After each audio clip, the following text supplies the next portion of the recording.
future snap. Actors, authors, spitters, and stars. This the place where the future talk bars. You got a voice. Hey, what's going on? Welcome back to In the Box. I'm your host, Rico Gibson. My cohorts, my partners in crime, DJ Run and Run, DJ, and actually D Ray, the producer. They're not actually on, but I want to kind of do the show. Had a couple conversations, and I thought it was pertinent, man, for me to kind of do this show. So, without further ado, we're going to be discussing some a hardcore topic, man. And I think it makes a lot of people uncomfortable. Love cannot be forced, and integration without respect is just exposure to hatred. One of the things, man, that I think is really important in the box. Not only do we talk about music, do we talk about culture and music. We kind of give flowers, man, to the people that are independent, that are doing music on an independent level, but we also we talk about real life issues as well. And the hardest thing about real life issues, a lot of people, we want to sweep things under the rug. We don't want to talk truth. We don't want to offend anyone. In the meanwhile, society is going down here. Somebody got to step up and speak truth. I'm a truth teller. And the first thing that I wanted to do was I kind of wanted to, before I kind of get into tonight's segment, I want to give some flowers, man, to people, one, that are non-black, that changed my life, right? Because we're gonna talk about some hard stuff tonight, and I want to say that all white Americans, all white people are not bad, right? It's just the racist white people that is less desired for us, right? But I want to give my flowers. I have my own experiences in life. I grew up in a upper middle class society. My mother was a biological chemist. My dad was a homicide detective.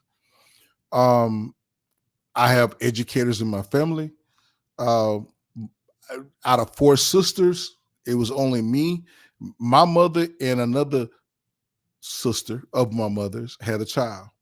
So my first cousin she's really like my sister because it was just only us, right? And she's a doctor, and her husband is a big deal. It's a doctor, but I won't call their names because it's not about them. But I was conversating with someone, and I was responding back. My text got erased accidentally. It was because of my phone. And I said, you know what? I want to do a show about this because I think that everybody can glean something from this. But before I kind of start this show, I want to give flowers, man, to the people, man, that was beneficial in my life. One, Eddie Wold. Eddie Wold has 7 Emmys. My music supervisor, I built a relationship with him for a few years. He signed me to my first deal, Mob Records, right? Which is they do kind of commercial soundtracks, man, for commercial stuff. Back in California. I don't know if Eddie is white, as in European, or if Eddie is Jewish, but I know that Eddie Wold. When I talked to Eddie, 7 Emmys. He kind of rubbed shoulders with all the big guys, the big artists, man, that you see that sell out the arenas. Whenever I text him, he always answer back. He never treated me different. Always gave me an opportunity, and I still have an opportunity, and I'm trying to put together my team now to take advantage of some opportunities that I have. And the next guy is Matthew Wise, which is Akon's engineer. You probably seen him on one of my podcasts. And I don't know if Matthew is Jewish or European. I don't know. Those guys, man, are great guys, and they never treated me any different. And there was just never no need to kind of rehash. Um, there's some good people. And then I also have a Christy Glover, which I made almost close to $500,000 with Christy Glover. She hired me as a sales director, and for primary care. And she's from the Midwest. And although I got laid off, right from that, I made almost a 500,000. It was because of her that I made that, right? And I don't think it was because of her that I got laid off. It was because of other people. It is what it is. But I want to give flowers, man, to the white Americans. All white Americans they're not bad, right? Martin Luther King, Marcus Garvey, Malcolm X always had white people that believed in their vision. And I think with a lot of things that are going on in this country, you would kind of presume that all white people are bad. No, all white people are not bad. The racist white people are bad, right? I also saw a video where a white lady, man, she was waiting on her husband to get out of prison. He was doing some time, but man, she had a whole room full of sneakers and clothes. There are a lot of people, man, that are with us in the struggle. If you're black in America, it's a struggle, right? Whether there's terrorists or not, black people are going to be okay.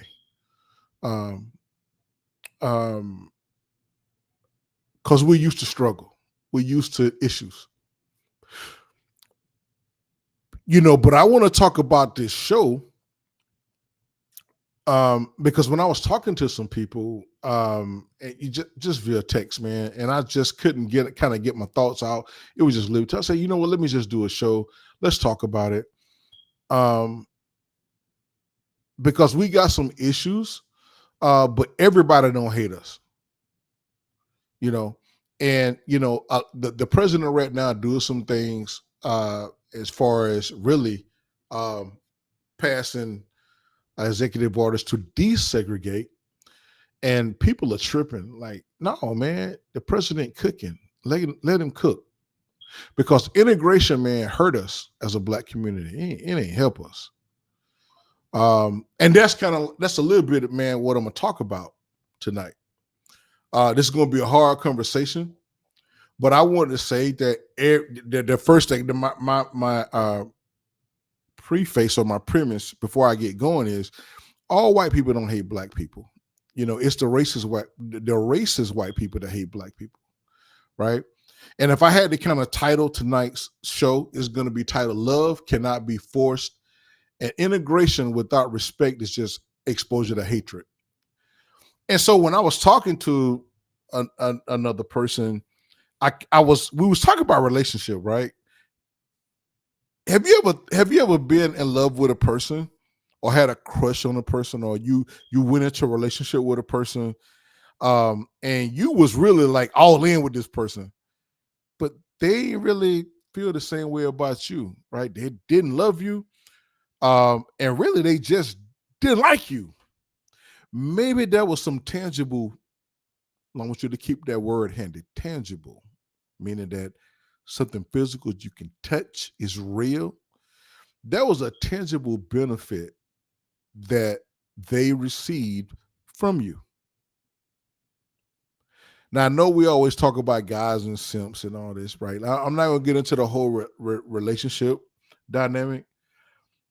And as a man, if you're a fully formed man, and you have some experience in life, I'm 55, you've had an opportunity to be with somebody that try to use you. They wanted something for free.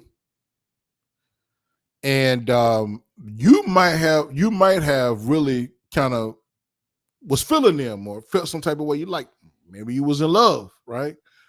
But when a person don't love you and they don't really like you and don't care about you, just because they want you around because they can get something from you.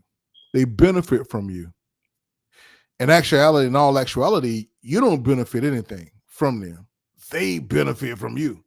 They benefit from your creativity. They benefit from your wisdom. They benefit from your knowledge. They benefit from your network, right? And so typically, when can no longer benefit from you, they pretty much just cast you to the side. That's pretty much the dynamic between Black America and the white racist America. Now I'm gonna talk about some things, and it's probably gonna make some people mad, but it's okay.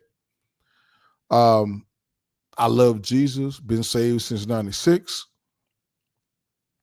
and I had my own experiences in life, so no one can tell me about my experiences that I had. But I do know one thing to be an absolute: all white people don't hate us. There are a lot of white people that died with Martin Luther King, Malcolm X, Marcus Garvey. They believed in the struggle. They gave up their life for the struggle. Those white Americans we accept as family because they're down with the struggle. They know there are things that we've been through.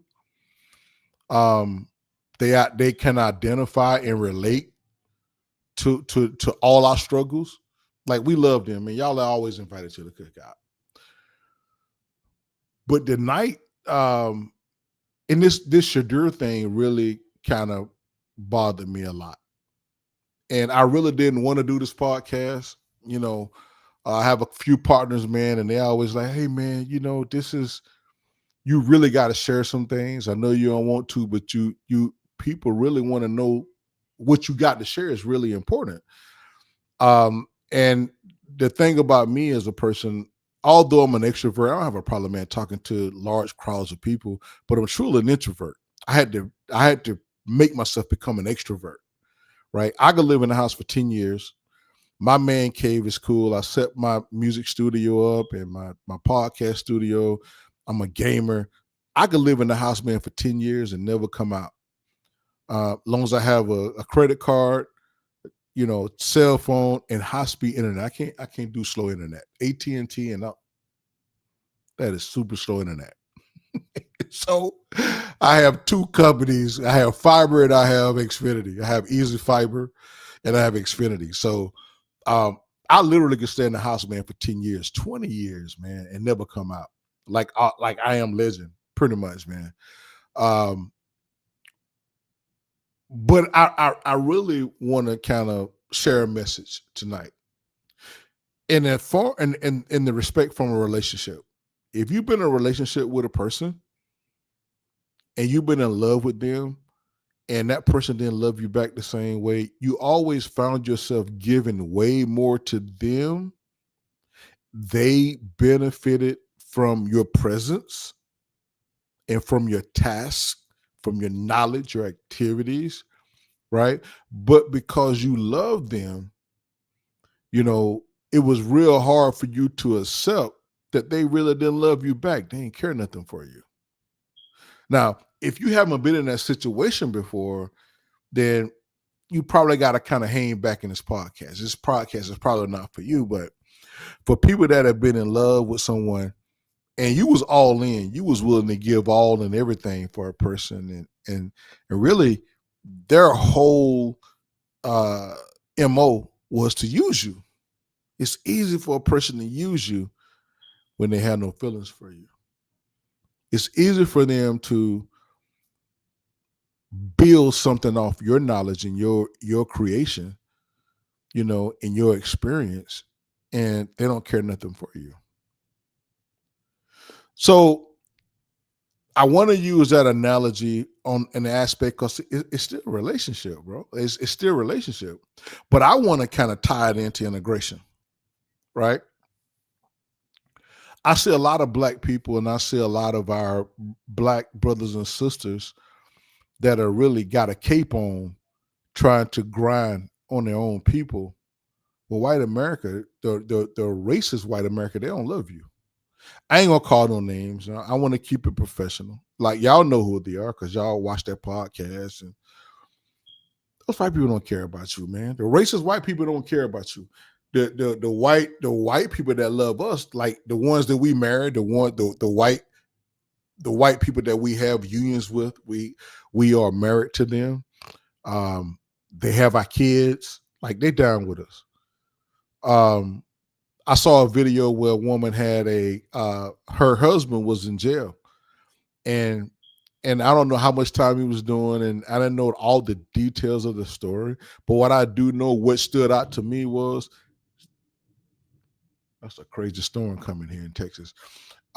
She had a room that was full of sneakers and clothes. She was at, he's about to get out, and it was a pretty big room, and she had nothing but clothes and sneakers that she's been buying everything for him. And she was a snow bunny, white lady, and it touched my heart. Like regardless of whatever he's in there for, she stood by him.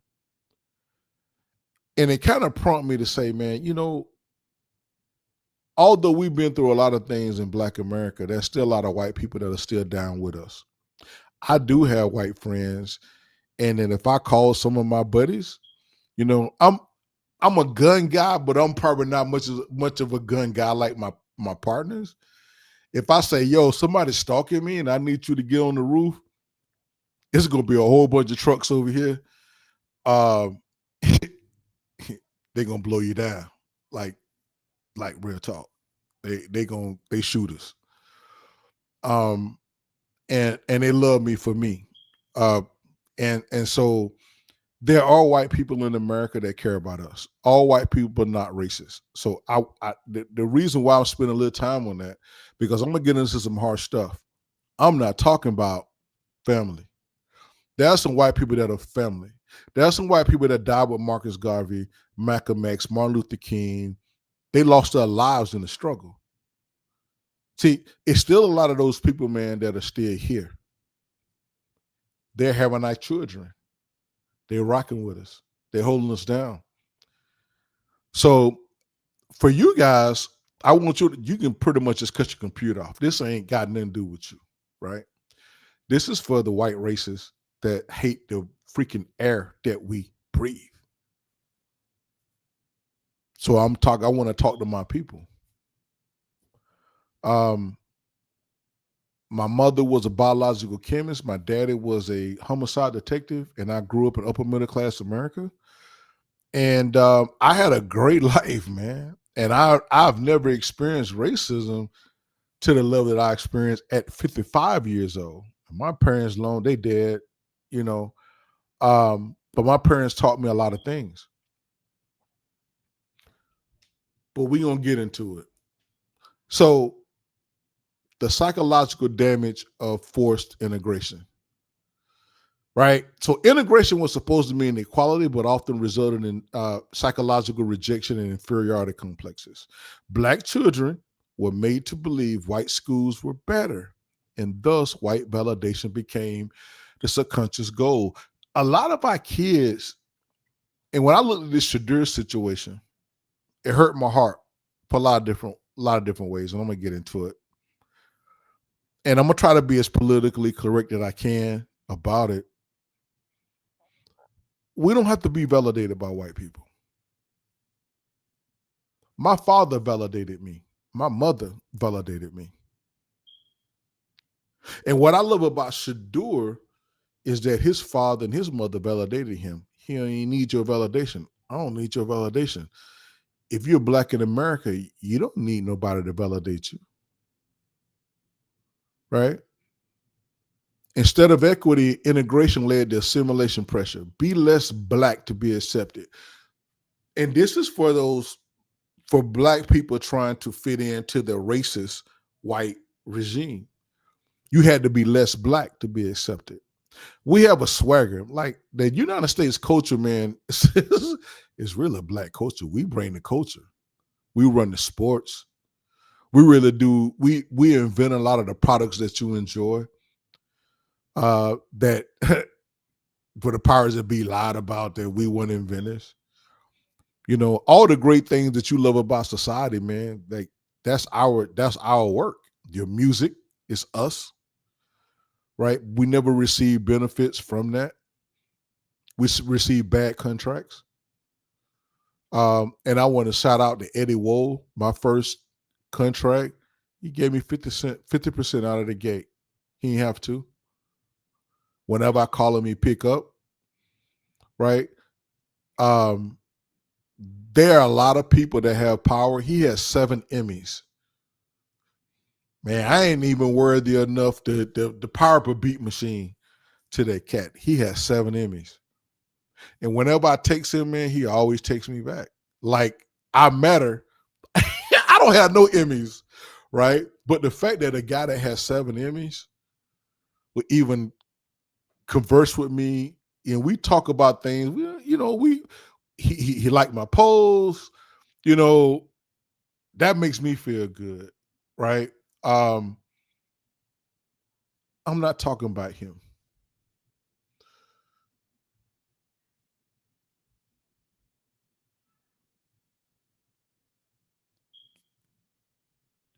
In order to fit into that racist part of America, they want you to feel less black, right? You have to have a dialect, like a corporate dialect that they want you to have, so they accept you. Like we are who we are, man. I ain't changing for nobody, right? And you don't have to change. Those people that love you and accept you, they're gonna love you and accept you. My inner circle, man, they love me and accept me. I ain't changing. I ain't changing. I'm never gonna change. Not to fit into a group of people. Now, how integration hurt black institutions. Pre-integration, black America had thriving schools, hospital, banks, and businesses, Black Wall Street, HBCUs. Integration led to the closure of underfunding of black-led institutions as resources followed white flight. One way that racist white people, man, try to hurt you is that they don't fund. If they don't like you, they don't fund you. They don't support what you do. They make it hard for you. And I'm going somewhere. We got to start funding our own stuff. Black educators lost their jobs when schools were integrated, but their leadership wasn't welcome. So they lost their jobs, principals, system principals, right? Or teachers. And now we're seeing right now where the president, he has desegregated schools. And I say it's a good thing. I say don't argue with President Trump. Let him cook. Because I don't want white racist kids teaching my kids. I don't mind white teachers teaching my kids. Teach my kids the truth. Love my kids. Don't favoritize or treat my kids bad because you don't like the color of their skin. I'm all for white racists. All white races, they need to have their own school. And we need to know what those schools are so we can stay away from those schools. But all the white teachers that care about our kids and they truly love us as black people, man, we welcome them in our schools. But we need to have our own schools. One, so we can teach truth. I'm not going to get into all the lies and stuff they taught us and how small Africa, the continent really was, when Africa is a huge continent. The map, they lie with the maps. Christopher Columbus didn't discover America. It was already people here. I ain't gonna get into all that. Like you see a lot of stuff. Information is readily available, and I may do another podcast talk about that, but this is not that podcast, right? But black educators lost their jobs when schools were integrated. Their leadership wasn't welcome. 3, all white people are the enemy, but races are. Listen, let's keep it 1,000. I'm gonna say what other people don't want to say. All white people are not racist. Why can't I give that long intro? Racist white people are our enemy. Be clear, the enemy is white supremacy, not white skin. There's a difference. What Shadur went through this weekend, was white supremacy. It was trying to show him you not bigger than our league. You're not bigger than who we are. Honestly, we need to have our own league. I don't really care if you like what I'm saying. I love Jesus. I'm saved. I love all people. But our ancestors they had the right idea when they created the black leagues, right? The reason they created, the leagues for baseball, football, basketball, because they didn't want our people to be devalued and mistreated. That's the truly baseline reason why those leagues were created. Now I know some people are gonna probably get on my comments, and I'm the type of cat I don't turn off my comments. I'm with the smoke. Um, but be warned, I may look like a Dumbo. I'm a history buff. I know the word of God, and bro, I could bring it. I just don't flaunt that. I want to, the Bible says the Lord take the foolish things of the world and confound the wise, right? Some things people try to present they're really complicated, and it's really not complicated, right? But I'm gonna say it here, and anything I say, you see my name. I don't have to be anonymous. I put my name on it. I stand on business. I really don't care if you like me or not. You can't affect my money. I can make my money. You can't stop me from making money. But be clear, the enemy is white supremacy, not white skin. The reason why I say that all white people are not our enemy, you got to qualify them on the fact of, are they with us or they against us? And they with us and they love us. They want to come to the cookout, man, get them some ribs and some chicken. You know what I'm saying? Right? If a person, man, is, because the racist white person, they look at us as servants. We're servants. We were put on this earth to serve them. So when you find yourself in a relationship with a white person and they don't do nothing for you, they don't cook for you, they don't buy you nothing, they don't wait on you hands and feet, they just look for you to kind of wait on them. Hey, you got to look at that, right? My my white friends, man, they don't act like that. Like, we just regular people. You know what I'm saying? So again, I'm going somewhere. I need you to take a listen to what I'm saying to you. I don't really care if you like it, you get mad, you want to. I'm gonna give you the truth. 2025 is nothing but truth from Rico Gibson, from DJ Run and Run, from um, D-rated producer from Kip. I'm gonna have some people on. Monday we got a podcast coming up with Roscoe Hill, a senior. He trained champ George Foreman. Second show he came. We plugged in. We know a lot of people, right? But be clear, the enemy is white supremacy, not white skin. I want you to know there's a difference. Many white allies fought and died for black liberation. Viola Liuzzo, Andrew Goodman, Michael Schwerner. All these are people that died for black liberation. And I want to shout out Viola Liuzzo, Andrew Goodman, Michael Schwerner. They died for black liberation. They were white people. But the most dangerous white Americans are not the openly racist. It's the institutional racists in power who smile but legislate hate. They made laws to screw black America over. It's not all white Americans. The most dangerous white Americans are not the openly racist. That's a piece of it. That's a part of it. But it's the institutional racists in power who smile but legislate hate. Now I just gave you a cold phrase. I won't let you figure that out. They put laws in place that legislate hate. 4, segregation versus separation. Know the difference. Segregation was forced inclusion based on hate. Separation can be empowered independence based on love and self-preservation. Segregation, separation.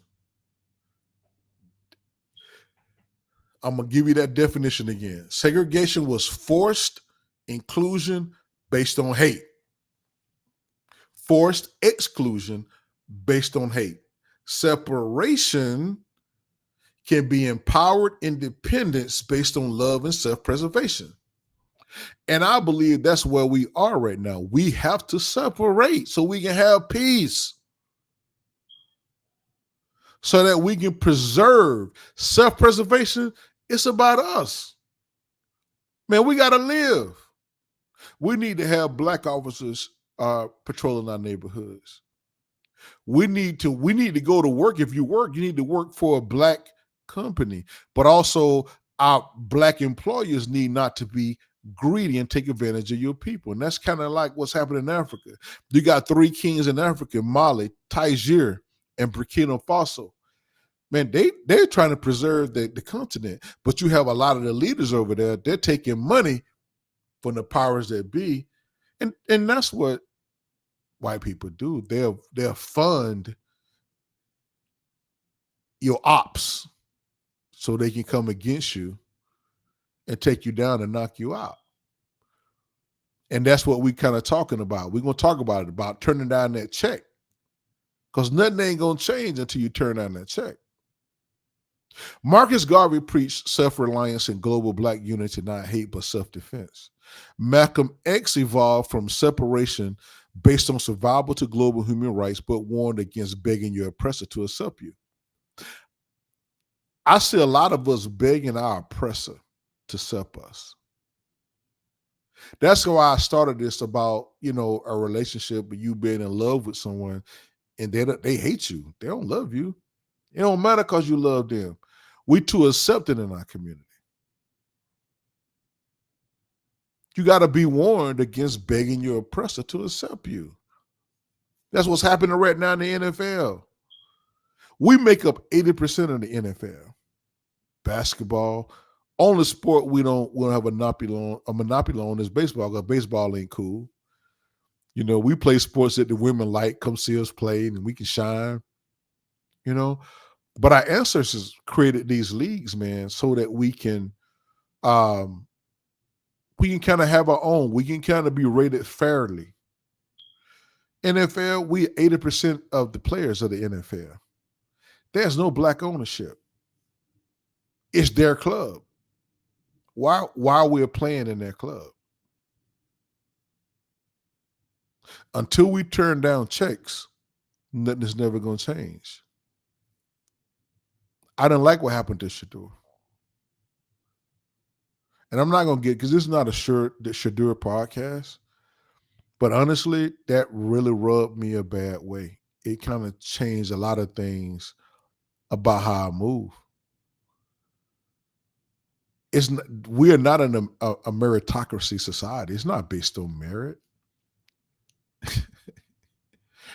Just because you good and you talented and you know your stuff, if somebody don't like you, they can make up whatever reason they don't like you, especially with white American. They ain't got to give you an opportunity. But you guys got to turn down those checks. I refuse to work for somebody who won't see my value. I ain't working for free. I'm the type of cat, man, I sleep up under the bridge. You're going to pay me what you owe me. That's all right. I drive Uber and Lyft every day. I love it. I mastered it, right? I'm a top driver. I'm at the highest tier. I make money driving Uber and Lyft. I drive it every day. I make my money. When I got laid off, man, I drive Uber and Lyft almost 2 G's a week. Look, it ain't what I was making as a director, but man, I make eight grand a month. I could do a little something with that, and I control it. I do my own taxes, right? You gotta turn down checks. You gotta take care of yourself. Number 5, loving ourselves first is revolutionary. You don't need to be accepted to be successful. We must love each other, build together, and protect one another. Let me say that again. You do not need to be accepted to be successful. We must love each other as black people, build together, and protect one another. Chasing integration made black folks abandon their own businesses, culture, even neighborhoods. And Martin Luther King, when he figured that out, it was at the end of his ride, and they killed him for that. He realized that he led his people into a burning house. Integration didn't help us; it hurt us. We must invest in our own communities like others do, like the Jewish, the Asians, the Arabs, Latinos communities. They often practice group economics without apology. You know, I am married to the Spanish community. I got Spanish kids. My wife is Spanish. My yard people are Spanish. The people that that come in and work on the house that I live in, they Spanish. When they had to come cut trees out the yard, man, it was like 10 of them up in here. Cut these trees out, man, like it wasn't no thing. They work together. We got to learn how to work together. Group economics.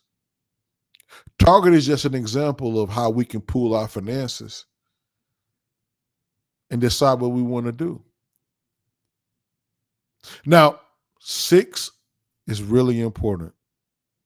The dangers of forcing belonging in hostile spaces. If someone hates you, they will not educate you fairly, police you fairly, or hire you equitably. Let me repeat that again so they can kind of sink in. If someone hates you, they will not educate you fairly, meaning they ain't going to tell you everything. They're not going to give you the real game. They're not going to tell you really how to succeed. They ain't really talk to you about the real history and what you need to do to overcome, what you really need to be successful.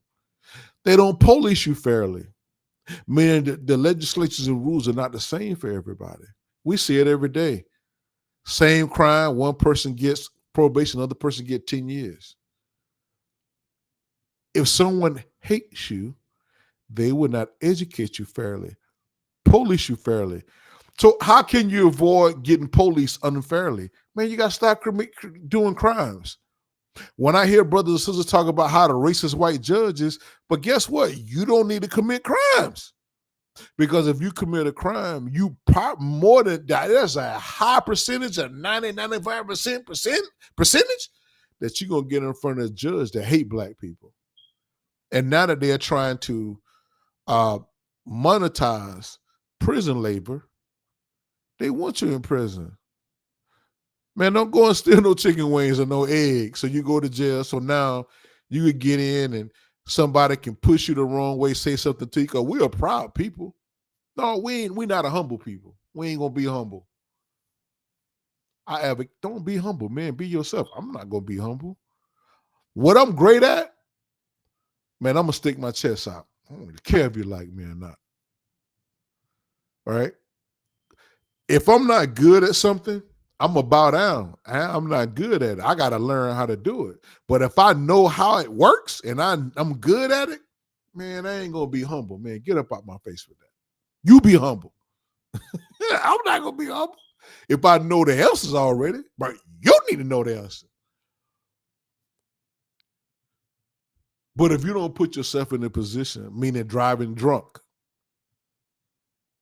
man, I'm in Texas, man. They hitting cats with $10,000, $15,000 fines for DUIs. You know, smoking weed, you got roaches in your ashtray. They giving cats 3-4 years and sending you to, you know, programs where you in there for 2 years and cats giving you rules to where it dehumanizes you. It dehumanizes you, you know, to follow those rules. And if you don't, you stand up, they add more time on. Now you got places in Alabama that are monetizing prison labor so the prisoners can work in Wendy's and Burger King. And man, they're setting up the board to enslave you again. Man, don't commit no crime. If someone hates you, they will educate you. They will not educate you fairly. They will police you. They will not police you fairly or hire you equitably.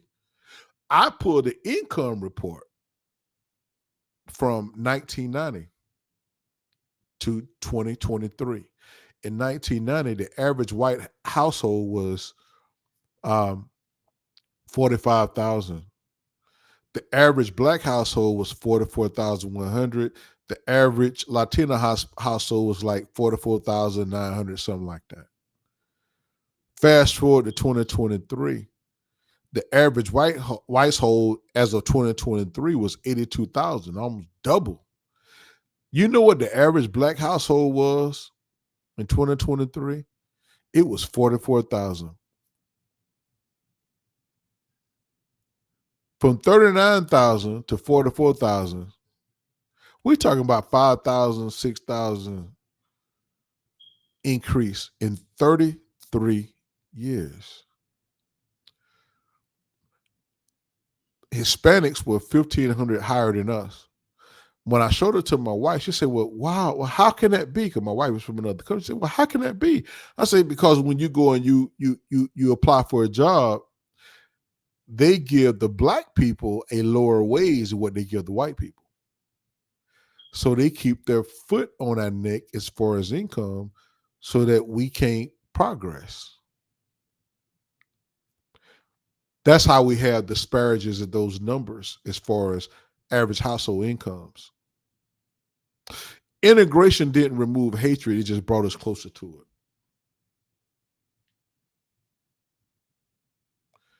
Now, I want to share a couple quotes.